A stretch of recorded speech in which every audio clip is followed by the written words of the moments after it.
The West Bengal Madrasa service commission অবশেষে গুরুত্বপূর্ণ 3টে নোটিশ প্রকাশ করলো। মূলত ইন্ডিকেটিভ অ্যানাউন্সমেন্ট বা ইন্ডিকেটিভ অ্যাডভার্টাইজমেন্টের ক্ষেত্রে মূলত এসএলএসটি নিয়োগ প্রক্রিয়া আমরা যদি এখানে দেখি তাহলে দেখতে পাবো ওয়েস্ট বেঙ্গল মাদ্রাসা সার্ভিস কমিশন গতকাল অর্থাৎ 10th মার্চ 2026 3টে নোটিশ প্রকাশ করেছে। একটা হচ্ছে 8 এসএলএসটি ফর হেডমাস্টার এবং হেডমিস্ট্রেস রিক্রুটমেন্ট 2026। অবশ্যই এক্ষেত্রে বলে রাখা ভালো, পিএসসি কিন্তু হাই মাদ্রাসার ক্ষেত্রে হেডমাস্টার এবং হেডমিস্ট্রেস নিয়োগের বিজ্ঞপ্তি প্রকাশ করেছে। ফলে যারা এই দুটোতেই পরীক্ষা দিতে চান তারা ফর্ম এন্ট্রি করে নিতে পারেন।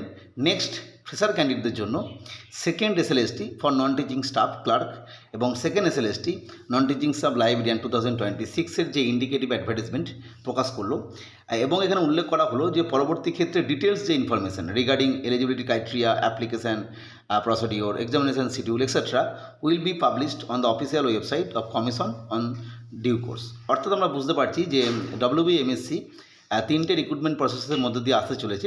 সেটা হচ্ছে একটা হেডমিস্ট্রেস অ্যান্ড হেডমাস্টার, 8 এটা এসএলএসটি, সেকেন্ড এসএলএসটি হিসাবে নন টিচিং স্টাফ হিসাবে ক্লার্ক এবং সেকেন্ড এসএলএসটি হিসাবেই লাইব্রেরিয়ান 2026। যাই হোক, প্রত্যেককে রেগুলার বেসিসে অফিসিয়াল ওয়েবসাইটে ফলো করো ফুল নোটিফিকেশনের জন্য।